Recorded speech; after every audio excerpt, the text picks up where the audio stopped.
wanaoeleweka. Sasa tumekaa wote hapa, watu wakapita akajua wewe mimi ni ndugu yako. Kwa madam mimi sijaoga. Mimi sijaoga madam. Mbona unizalilisha kwa watu hapa? Unataka kunizalilisha madam bwana. Ngoja nikae wapi? Wewe. Una shida gani? Unanijaribu? Wewe. Usinijaribu, umesikia? Kwa hiyo nikaa chini. Haya. Kwa hiyo nikaa chini. Alafu ongea haraka. Maana hata hapo ulipokaa bado hauna kiwango cha kuzungumza. Mtu wote una shida gani? Wewe kwa nini uoge? Kila siku uko na hizi nguo. Wewe unajua saa ngapi umeoga au hujaoga? Hapana. Haya unasemaje? Naomba nimpigie kaka simu.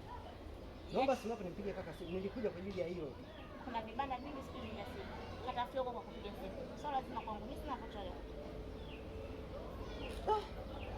Madam wangu katili. Wewe ni katili, nakwambia wewe ni katili. Lakini fresh. Hayo maisha. Sio unajua kuoga.